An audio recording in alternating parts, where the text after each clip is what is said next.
got a haircut. Welcome to part 4 of the MGB engine refurb, if you like. Again, waiting on either a supply or Australia Post to get one of the parts, so haven't finished it. Having said that, this is probably the last of the last sort of one on this. There'll be one more, I think, on just fitting it and making sure it starts and runs and all this sort of stuff, driving around, that sort of thing. Don't have enough for another video on the XC, but I do have a little bit of footage. I went to go and see Jason yesterday and he started recovering the front seats. So, hope you enjoy. I didn't even bring the right camera. Look at this. These are the old seat covers, which are absolutely rooted. When Jason's done, yeah, look at it. And this is this Macrosuede, and it's thick. It's really, really thick, washable stuff. Absolutely mad. Easy to clean too. Yeah. Well, we did that biro thing, didn't we? Yeah. Where you just run over it with pen and you can wash it off and that sort of stuff. With a bit of Mr. Muscle. Or Yeah, Mr. Muscle. That'd be bloody Mr. Muscle pretty caustic, wouldn't it? Yeah. You can't get an idea of the colour though. But it's that's it against dusk. That's the original blue, and you just can't see. It looks very, very close. Is this the one I cleaned up? Oh, no, that's No, that's the dirty one, I think. Is that the one you cleaned up? Yeah. You can't get an idea of the colour, really. I mean, no, you sort of can there. It's a little bit. Yeah, it's difficult, isn't it? You know. Yeah, but you know what? I don't care. I'll do more of a jade interior. I'll get the black carpets and do the console in the same colour as this. I reckon it's going to look great. So you say you're going to have fun with the door panels. Yeah, I'll cross that bridge when I come to it. Bring them down. We'll have a look at them. No, I don't reckon we can do anything with those things. We'll have a look at them. This is really complicated. These are the Fairlane back seats, and it's the frame that I cut up and welded, I think. I did something to it. Yeah, I can't remember. Jason's XW-less now, Yeah. and he is going to... Oh, you've got... No, you've still got the Fairlane. He's got it on the Fairlane. That's the one I welded, I'm sure. Here, that. Did you do something with those? Yeah, I And did. down here. Yeah, I did that. You can tell I did that. There's some quality welding there. Yeah, quality welding, that's right. Yeah, I did the same thing there. I shortened it. No, I didn't. I don't know what I did. Deepened it, or you... No, I shallowed it here. Shallowed it. That's right. Yeah. You shallowed it. This is pretty crappy when you look at it, though, doesn't it? Oh, yeah. Stretch a bit of rag over them. Stretch rag over them when I'm going to see it. No, that's perfect. Yeah. I know I haven't done anything on the XC, and everyone's sending messages. Why did you do the XC? Yeah. XC, yeah. Haven't done anything. Bugger all. I haven't done anything. I've just put the shifter in it, and what did I do to it? Did the shift? Someone put the freaking tail lighter fixed into it. I've got to wheel it out. But I've been doing all these other little I've jobs. been laying low, so. Yeah. I had all these horrible visions of your car being basically finished with no interior. There's no flaws on it, Jason. Excellent. And I was ducking for cover, and time was dragging on. And I'm like, No, you had enough on your plate. Yeah. So it's great to be back into it, you know. It's a bloody good feeling. They're going to wear so well. Right, so we're just going around cleaning up this sandwich plate. It's nice and clean that side. This side here doesn't appear anywhere near as clean. But I've got to, hang on, I've got to make some room. Oh look, it's 39 degrees. Okay. It's a dry 39, so it's not uncomfortable, it's just dry heat. It's far more comfortable than sort of 28 or 30 degrees with a lot of humidity. Just going to make sure that everything here lines up in terms of our gasket, which it does, I think. Oh, hang on a minute. It sort of does. It does there. Maybe the gasket sort of shrunk back or something, it's an old one. And it's just the same thing we did before on the, I think the inlet manifold gasket. I'm not following this too well actually.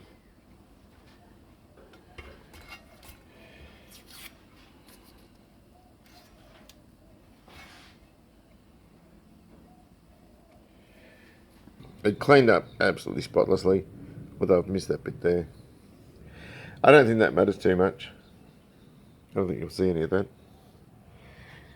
But I've just got it sitting on bolts just to stop it from sticking. Painted the water pump behind as well, just in that little area there. I've left this raw.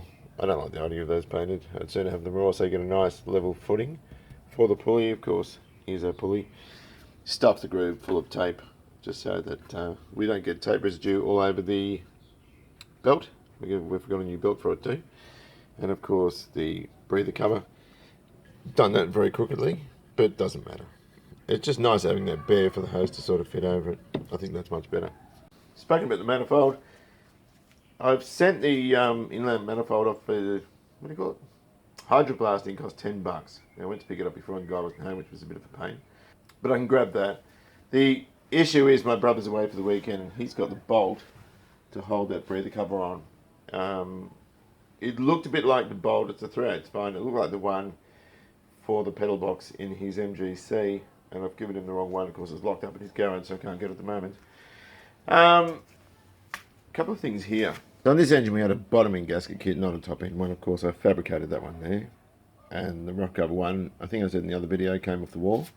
Stuck some new BP6s in, tightened them up like a fool. Didn't need to because they're going to come off again. There's the dipstick I left at the platers.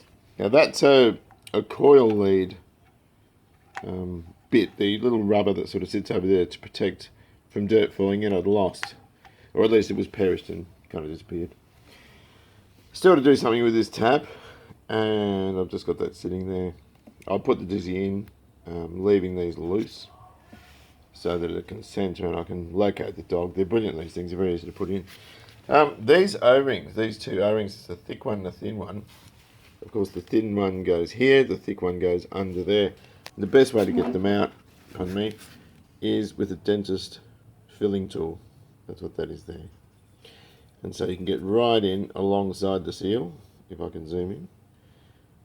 Prod that in and just flick it over and withdraw the seal. These are absolutely brilliant. You won't use these all that often, but when you need them, you really need them. It's better than stuffing screwdrivers in there. Particularly that one up in there can be difficult to get out. This makes really light work of it. You literally just go fetch it and pull it out. Of course, we have also painted the generator very poorly. I didn't rub it back very far. It's rattle canned. It's not painted with a gun. And put the plated bolt in it, or the plated, it's called pulley on the front. I've left it natural at the back. And I think it looks reasonably rubbish. These were normally painted, I think, but it doesn't matter. You can see it is rough, but I'm not sure how good this generator is, and I wasn't about to spend a whole lot of time on it. If it was a Rico, I'd probably do it a bit better. But of course, we've got a new fan belt too. Here's the old one, and got a new one from Person, so that's all good there too. So we've got to clean up the distributor. This one's the one with the electronic bits and pieces on it, the electronic module. So in the glove box we have the points that can be just swapped over into this. That module there just bolts underneath where the points are. And of course, as I said before, this is in pretty good nick, this one, just needs a bit of a clean up. These are on an offset dog, and so you can't really get them wrong when you install them. One thing that does bother me though is this. And you'll notice this did fit, but look how far out those bolts are now. I've guessed where it comes to by moving the gasket up so I can mask it off. If I need to change that, that's easy to do. But a bit of a tip with these things, a very, very thin paper gasket. I made the silly mistake of opening the package and leaving it in here. I think what that's done is effectively we've had 40-degree heat in here, and I think it's taken all the moisture out of the gasket and sort of shrunk it back. So I've ordered another one of those. So I can't put the rear plate on until I have a new one. Not a warm one today. I'm having a Coke Zero. It's not bad, I suppose. Anyway, look at the way I've backed this in. I didn't put any effort into it. I can back a tandem really easily, but a single axle is a bit of a pain. These are the other engines. There's a 1500. See? 1500. And a 1620. And the rest of the stuff's in the boot. So I'm going to push these back, get them off, stick them in the shed for a winter job.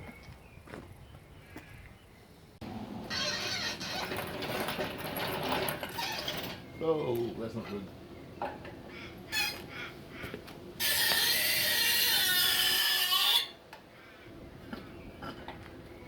Reasonably bad. Look at that. Slip. You're never ever supposed to lift an engine with rope. It's always going to be chain.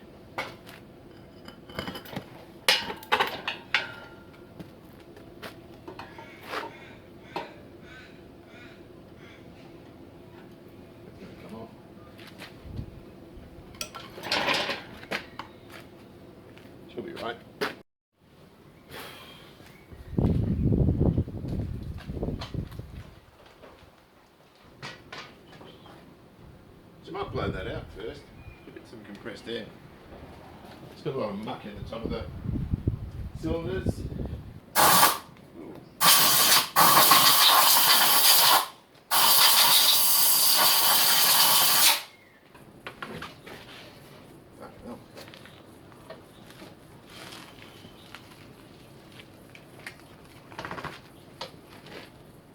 This ain't working.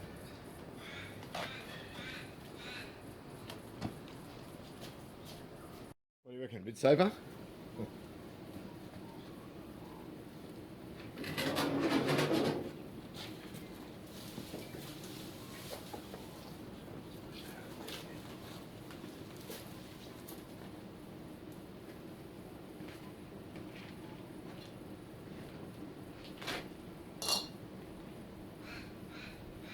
Sort of pick it up a bit more evenly.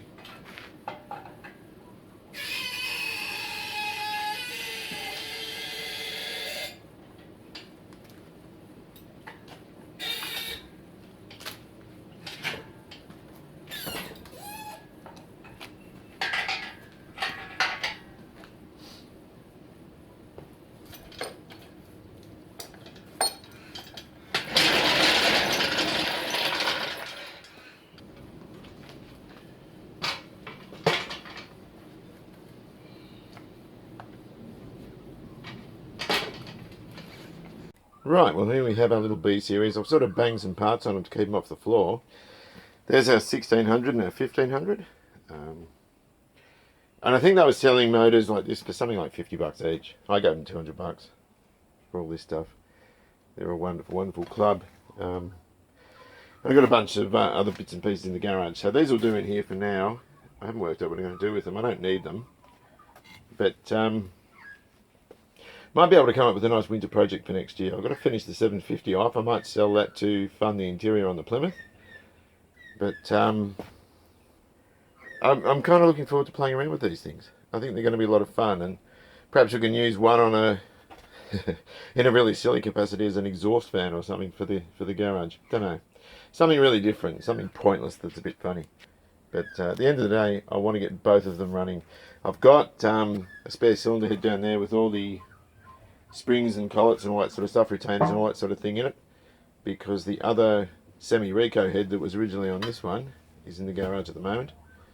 But that one's got the other Rico head on it, if you know what I mean. So both engines rotate freely, and I think they're going to be great to muck around with. Right, so we're going to stick the pump and the bolts are on. This I can't put on, I think I mentioned before, because my brother's got the bolt at his house. I thought it was his MGC one. I've just taped that off, run around there with Scotch-Brite, and you can see it's absolutely perfect. What isn't perfect is the way I've done that, but look, I'm not too fussed. So we'll lubricate that and put this on. Also, I've got a bit of muck in the paint there, but again, it's at the back. I'm not too worried about it, so that can go down there for now. I've got some bolts here. I think there's 18, and one's been blocked off for some unknown reason. I don't know the reason for that. There's meant to be, did I say 18? I've got a whole bunch of them there. What have we got there? 2, 4, 6, 8, 10, 12, 14, 16, 18. Right, they're all sunk. Oh, no, I didn't give it to my brother. That's it. That's the one I want. Good, I can put that on. So the next thing is to pop a seal in here. All right. Some guy left a message and he said, really, what are you doing with the tail bank hanging out? And he's right, it looks absolutely dreadful. So I'm just going to get this rag, put it there. I get my seal, which I have no idea what I just did with. Here it is. And we know that this fits over here because I just checked. That's beautiful. Look how clean that is. It's gorgeous. Anyway, woo. So let's go in this way because the oil goes on this side, not on that side. That would be bad. And I'm going to use Honda Bond on my MG. And the reason I'm using Honda Bond is because this stuff is mental. It's so good. So I'm just going to pop a little bit around the seal for the express reason of making it slippery, for lubricating it, and thereby letting it go in. And in doing that, it's also going to seal like hell too. God, that's grouse stuff, that. You just don't want to get this. This is like solvent based, this stuff, so when you get it on paint. It's got to be, it's better than 3-bond, that stuff. It's bloody great. Look at it. Absolutely perfect. Slid straight in and it won't come out and it won't leak. And this is a thicker gasket, so it's not, it hasn't shrunk back, it's actually still perfectly fitting. And we're using Permatex. And we said in the last video that we're going to use a cotton swab, but this is a broad surface, so I'm not going to bother. I'm just going to go around it, because I've got a good deal of control over it. Pardon me, here. It's on the bikes, on the crankcases, that I really don't like it. Right, so I've got my bare feet, which is bad. This is all good, that's all nice and tight. Nobody's touched that. Slinger's on. I'm going to pop the cover on now. I can remember how the bloody hell it goes. Just going to pop a couple of bolts in to locate the gasket. I use these 3/8 ones, 7/16 ones, I beg your pardon. And that is going to go over like that. Now, I'm not interested in tightening this up yet.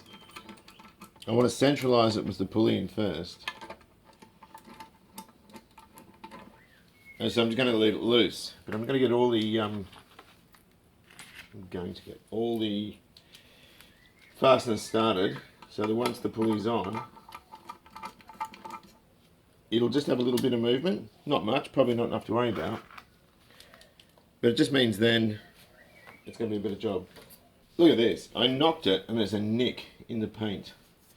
It wouldn't be underneath, would it? Or somewhere where you never see it. It has to be right at the top, the one bit of this you can see.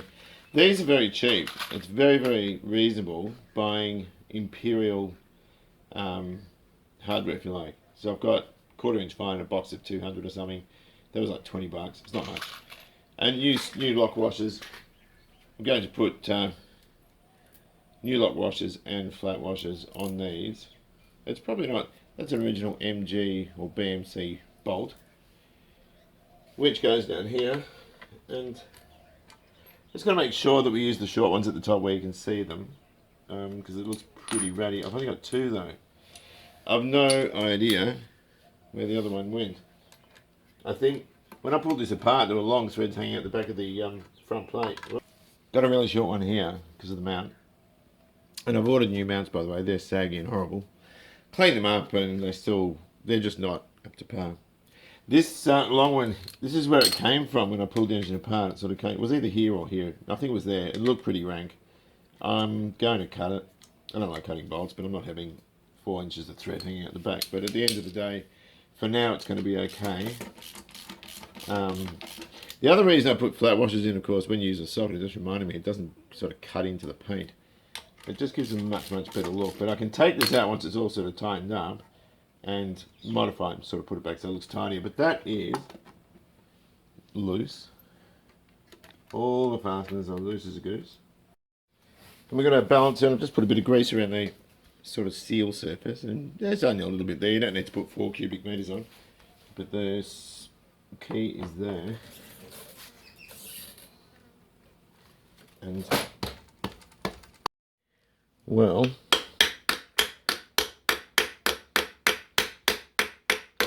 I can't wind it in because, like a clever bloke, I gave the socket back to Michael. Okay, here's the bolt. I don't have a socket, I use somebody else. I used a 35, but a 35 is too big. It's 33 or 34, something like that. It's probably 1 inch and 4 millionths. No idea. That washer should replace. It looks pretty well mounted. You might try and straighten it out. Hang on a minute. At any rate, that just screws in the front of the crankshaft. Tighten it up and bend that washer up to lock it in place. But, well, that can just sit there for now. And of course now we can go around and tighten up these bolts. So I'm just going to stuck some Permatex on there. Hang about, that goes, okay, that goes like that. Should I? Oh crap! Are these blind holes? They're not blind holes. Just a minute. Well, I didn't check that these are blind holes, which normally I would, but I was talking to my son. GM sealer. This stuff is gold. It's about $40 a can. It's dear as poison. I use it on Welsh plugs. But if you haven't got blind holes going through your water pump into your jackets, they tend to corrode and leak and all that sort of stuff after some time. So I always put a bit of GM sealer on, and then you don't get any problems, like not having the right size extension. I'm not working well. So I'm just going to whip them out and put a bit of sealer on them. GM sealer will dissolve paint, so you want to be careful with it. If you get all over the place, it'll destroy your paint job, because it is solvent based, but it doesn't matter. Life's good. You don't need too much of it, but it does work. It's really, really great stuff. And look, different people, different mechanics have different ways of doing things. I use this because I used to when I was a kid and never had a leak with it, and I was a crap mechanic back then, so it must be good.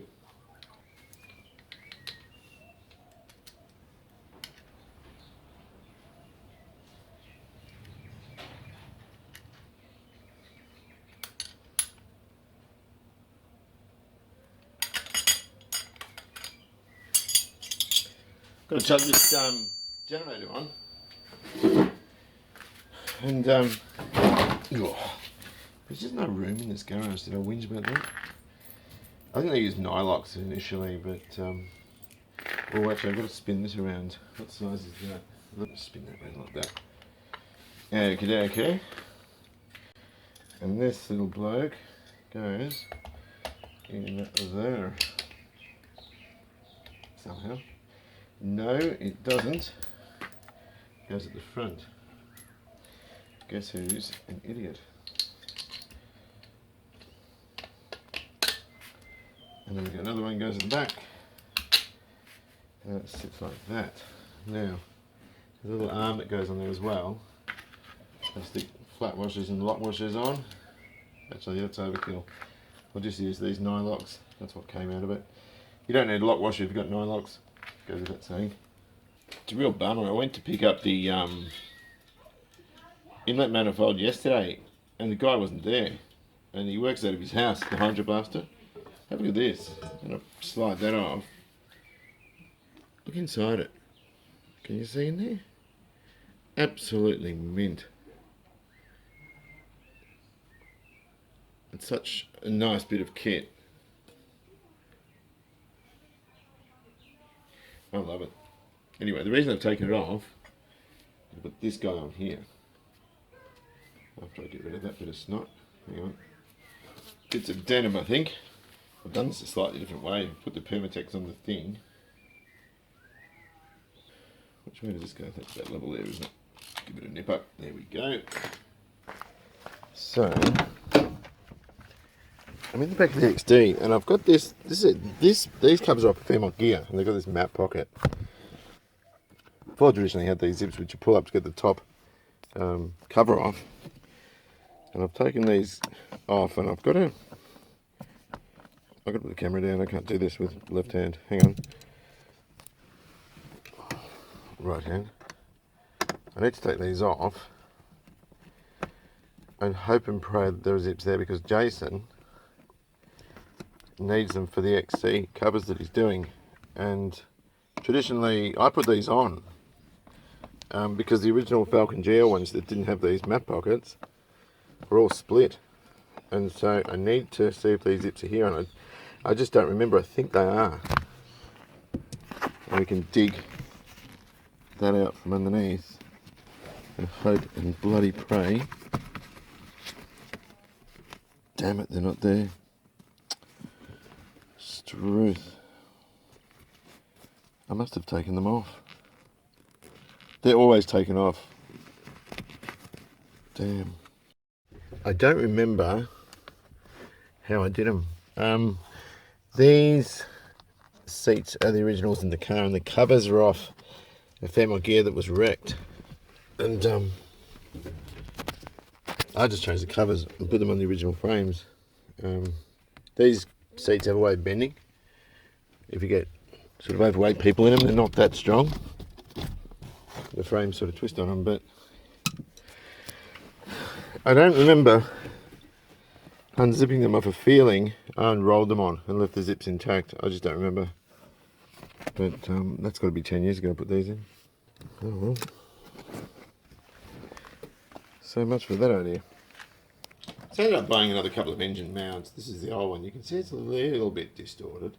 There, it's sort of squashed in a bit. These are held in with countersunk sort of screws on this side, which is just 5/16 fine. That one you can put in later. But this one has to go in sort of before you bolt the mount up. And of course, it's a giveaway because they're countersunk in there on the side of the frame or the bracket of the mount. So I was going to go with these and decided, you know what, no, I'm not going to. Oops. So we'll give them the flicker and replace them with new ones. What's disconcerting about these is that they came by post and I ordered them at the same time as the rear gasket, which isn't here yet. So it's another example of being held up by parts or postage. And there's the new one there, which is the wrong side. Where's the other one? Which is here. And you can see actually how the old ones are sagged down. Yep, so they're spent. And that will just locate like so. And for the sake of like, I think they were $28 a pair or something. They're not dear. But, you know, putting them in isn't hard later on, but it's much easier doing it now. So I'll bolt these up and then I'll give them a final tighten. I've still got to shorten that a bit. There's just a couple of washers. And there's also an earth cable that goes on here as well. I'm just using a really large soldering iron that's been around since I was a little kid, or before. I'm just soldering that in. I've crimped it, I just want to make sure it's a really, really good solid connection. Let's throw some in there, it should flow in quite well. Whoa. Cool. That's probably right there. Let's let that cool off a bit. So what we had was this long earth strap sort of hanging down. It sort of went like that, or like that, one of the two. So I've shortened it. That's the reason for this, and we can just trap it under there before we tighten our mount and just make it look a bit neater. That will go, I'm hoping I got these the right way around actually, I might be wrong, but that will go through the mount so the engine's earthed. The reason for that is we don't want it not to be earthed, because that way we won't fry our speedo cable or any other smallish cable that is going to carry the load, if you know what I mean, when we go to start and that sort of thing. So I might have it like that. I'll just figure out what's the neatest way to do it and I'll put it on. And of course, we always need to check the integrity of our earths with a meter.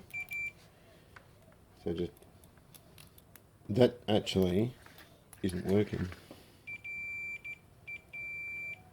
It's not transferring onto here. So we need to bare the paint behind there. The other thing you can do is just use a star washer or something behind there. But I did want a flush fit, if you know what I mean. But a star washer will cut into the paint and provide that earth. You just need quite a large area because of the amount of current that goes through here. Okay, round two. Wonderful. Water pump's insulated. Beautiful. So that's all working. Right, so here's our rather lovely intake manifold. It looks like it's been rattle canned with silver, but it hasn't. This is what hydroblasting does. It just looks so much better, and of course, that is going to sit in like that. Now, I thought these plugs at the end here were brass, and it looks like they're mild steel. So the best thing to do is to get a mechanic's magnet. We know that's aluminium and it won't stick, but that will. And what's going to invariably happen with those two ends is they're going to rust. So I'm just going to use a bit of rattle can clear just to seal them off. Where are we? There. Just like that. A bit of overspray on there, but that's not going to matter. That'll keep them sealed. The gasket here, and I've just put a bit of ultra black on the back of it, a type of Celastic. Don't have to use it here, but I've always sort of liked using it in those sorts of places. And the reason for that is because it's it really does seal. It'll burn out, but it does create a good bed for the gasket to sit on. Having said that, a lot of people love Celastic. This is about the only thing I use it for. But people seal panels and bits and pieces on the cars with it, and you should never do that. If you do let Celastic touch metal, always make sure it's neutral cure. In other words, smell it. And if it smells like vinegar, stay away from it, because it's acidic cure. If it doesn't smell of anything, then it's neutral cure. And that's what they make roof and gutter sealants and stuff for houses with. Because if you use acidic cure, it just bites straight into the metal and starts rusting. So you stay away from it in this sort of application. Probably not on gaskets. It's probably not that important on gaskets, but I just stay away from it anyway on cars altogether. But I tell you what, it's been a really, really negative gig at the moment. Last week, or when did I do the last video? A week ago or so, I paid tribute to Trevor Phillips. Of course, earlier in the year, Glenn Howe, a really good friend of ours, passed away. He was 50, got cancer. And of course, my father-in-law, which is when I started doing the XCheers, it would have been October 2015. And lately, I mean, not a person, but our dog Annie has lost her eyesight over the period of a week, and rather a nasty growth behind it, which I thought was a tumour, but it turns out she's riddled with cancer as well, so it looks like she's going to have to be, sent off to meet a maker, which is awful, and really tough because their children grew up with her. She's just about to turn 12. She was born in December 2005, and very protective over the kids, but never aggressive to other people. Do you know what I mean? Like, really, really in tune with what's going on around her, and it's just an exceptionally hard thing to watch because she is literally the perfect pet. She's been absolutely divine. She used to stand, people come up to the fence to say hello to Rosie when she was young, the youngest daughter, because she was quite chatty, and Annie would sit sort of between her and the guest or whoever it was on the other side of the fence and just watch and make sure they didn't come any closer. Absolutely beautiful dog. And so everyone's inside in a bit of a bad state at the moment, but I don't want to make this channel something you want to slash your wrist to every time you tune in because that's the way it seems to be. I'm not going to put these on hard at the moment because I've got to go and get some flat washers, but I'm just going to pin this here for now, and then I'm going to do up the intake manifold, and then of course I'll come back and put flat washers on these and do these up. Of course, with these sorts of things we start in the centre and sort of tighten everything on the way out. I do want to wash my hands though because I don't want to get this grotty stuff all over the manifold. Okay. I sort of toured over these. I think that chamfer part goes on the outside. They seem to fit a bit better. And there's also a countersink there, or a countersunk section there, which wouldn't go very well with a lock washer against it. So I'm assuming they go that way. Followed by a lock washer and a nut. But I'm going to, I'm not going to put the carburetors on this one. And the reason for that is because I haven't got the gasket for the backplate yet. I think I mentioned before, thanks to the post, or the company that I bought it from, having sent them mounts at a different time. I don't think they've packed it with the gasket on the off chance that the weight of the mounts damaged the gasket in transit. But I don't want to put carburetors on until I lift the engine up. I'm going to lift it up and put the back cover on first, or the back plate on first, and then put the sump on. I don't want to put the sump on first, on the off chance that the gasket pokes out or something holds that back plate out at the rear. So that has to go on first, which is a bit of a nuisance, but so we're getting some nice gold ones. Okay. Alright, get on there, you son of a gun. There we go. Okay, because we start in the centre and give it a turn. A torque wrench would be a much better idea. I think I mentioned in another video that I still have to get the, what do you call them, copper washers for under there. But this thing here, this is the heat shield. Not taking out of this wrapper yet. And it's sort of a shame, even though it looks quite spiffy. There's a gasket that sort of goes between sort of here and here, then you've got your phenolic spaces. But that will sit like that. And the bad part is it covers all that nice sort of detail, if you know what I mean. I think it looks sort of much better without that, but we need to have it to protect our little carburetors. So I'm not going to put that on at the moment. That can just sort of sit there. And I'll take those up, I think. But that's about it for this one. I can't sort of do any more with this until I get that rear plate. And of course this can all go on, and the carbies and all that sort of stuff later. So in the next video we'll have the carburetors, obviously the sump in the back and the carburetors mounted. I'm not going to spend too much detail, things like fan painting, putting that on. I'm not going to show that because there's no point. Everyone knows what a fan looks like. But you know what? It's very, very quickly taking shape. Just a shame I don't want to cover that, but what do you do? It's all good. So until then, drive safely, enjoy your classic, and I'll see you later.